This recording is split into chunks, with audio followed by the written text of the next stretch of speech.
It's impossible, I think, for the devils to forget to drag me down to hell with their hooks when I die. Then I wonder, hooks? Where would they get them? What of? Iron hooks? Where do they forge them? Have they a foundry there of some sort? The monks in the monastery probably believe that there is a ceiling in hell, for instance. Now I'm ready to believe in hell, but without a ceiling. It makes it more refined, more enlightened, more Lutheran, that is. And after all, what does it matter whether it has a ceiling or not? But do you know there's a damnable question involved in it? If there's no ceiling, there can be no hooks. And if there are no hooks, it all breaks down, which is unlikely again, for then there would be none to drag me down to hell. And if they don't drag me down, what justice is there in the world? I love this. This is a fantastic paragraph from the brothers Karamazov. Is there a ceiling in hell? Is there a moral hierarchy set in stone which brings about justice of individual action? Ultimately, a question of morality, of good and evil, and the creation of the church. I reminded myself of this specific paragraph and thought, where can we find an amazing piece of writing on morality to compare, contemplate, or analyse it with? And I thought of the masterpiece by Blake called The Marriage of Heaven and Hell. And when I started to dive into this properly, I realised how underappreciated William Blake is. People go on about Nietzsche and the death of God and the elimination of Christian morality and how his thought created massive waves in response to modernism, but Blake, crazy. I am just amazed that he didn't get killed for what he wrote in this poem during his time of the mid-18th century. Now look at this.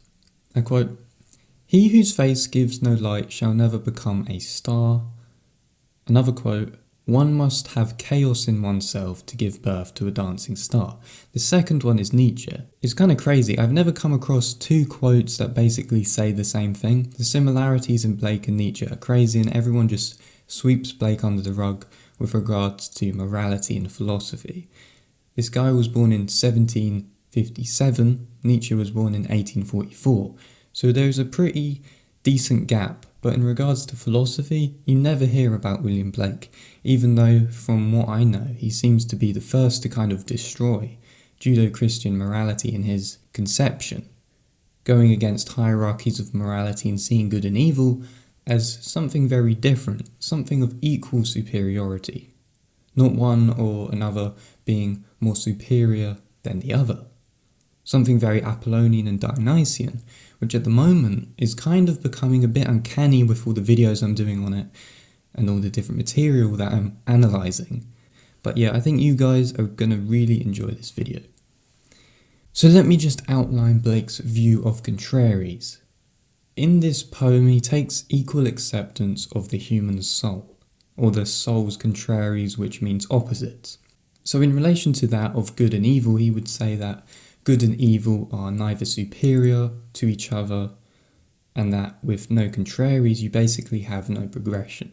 That within human existence, these contraries are opposites, are necessary and equal to each other for there to be any form of progression in life. Because if you didn't have the contraries, you wouldn't have progression. The metaphysics of this is interesting, because he doesn't see the contraries as being interrelated or interwoven, but that they are separate existences of the soul which don't change in of themselves, they just generate increased energy.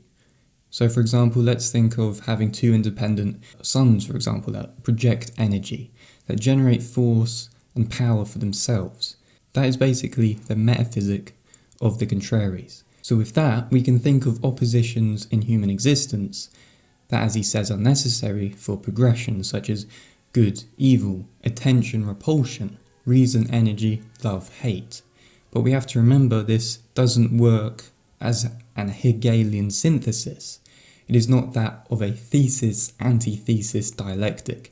There is no synthesis from the existence of the opposites in Blake's view. They are separate themselves and generate increased energy through the soul, let's say. To quote Blake, "Without contraries is no progression, attraction and repulsion, reason and energy, love and hate. and necessary to human existence. Now, this structure of good and evil, in Blake's view, brings about again the Apollonian and the Dionysian. He says that that which is good, or more precisely seen as good by the religious such as Christianity, is, quote, the passive which obeys reason, and the evil is, quote, the active springing from energy. These are the two contraries which he finds problematic when looking at something like religious morality. And from this he basically makes the claim that if life is this equal expression of the contraries, how are we to progress in our state of being if Christianity uses hierarchies of morality, which isolate a particular opposite as being the superior when both are necessary for progression and existence? A way to demonstrate this idea is by using two proverbs from the Proverbs of Hell within the poem, which is, "The road of excess leads to the palace of wisdom." Well, why? Why is that? Usually, if interpreted, that wouldn't make much sense.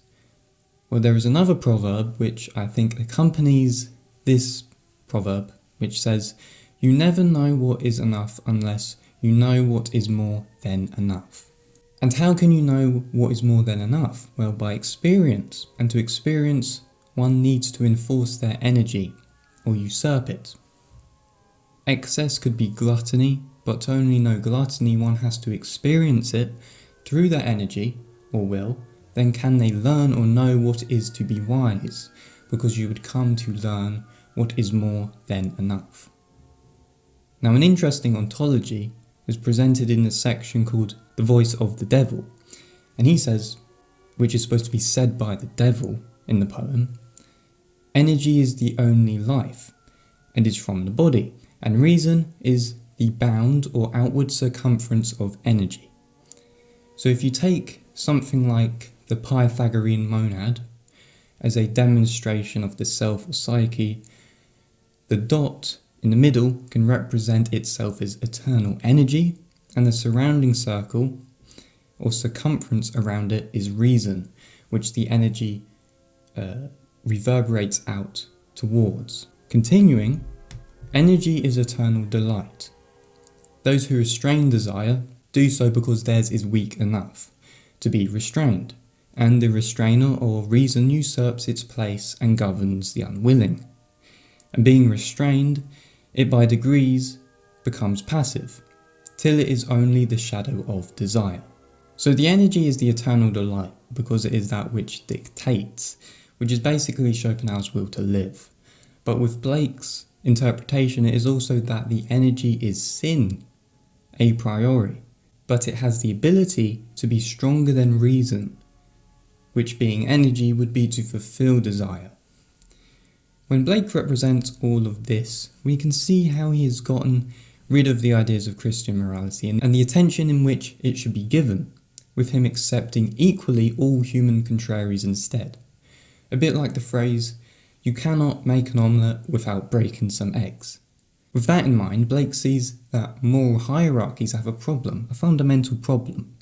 He sees them as being sly, as being traps, as being insidious forms because they prevent man from embracing the contraries or the opposites of human experience, and thus, from not doing so, not achieving progression. Because whatever develops and progresses in life, you are always going to hit into contraries.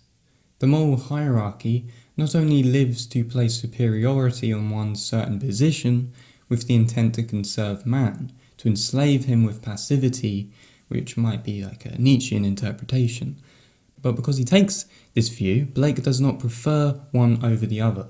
He always referred to himself as a religious seeker and not a religious follower, which is why he had distaste towards the priesthood, for example. With this being the case, what is the divine for Blake?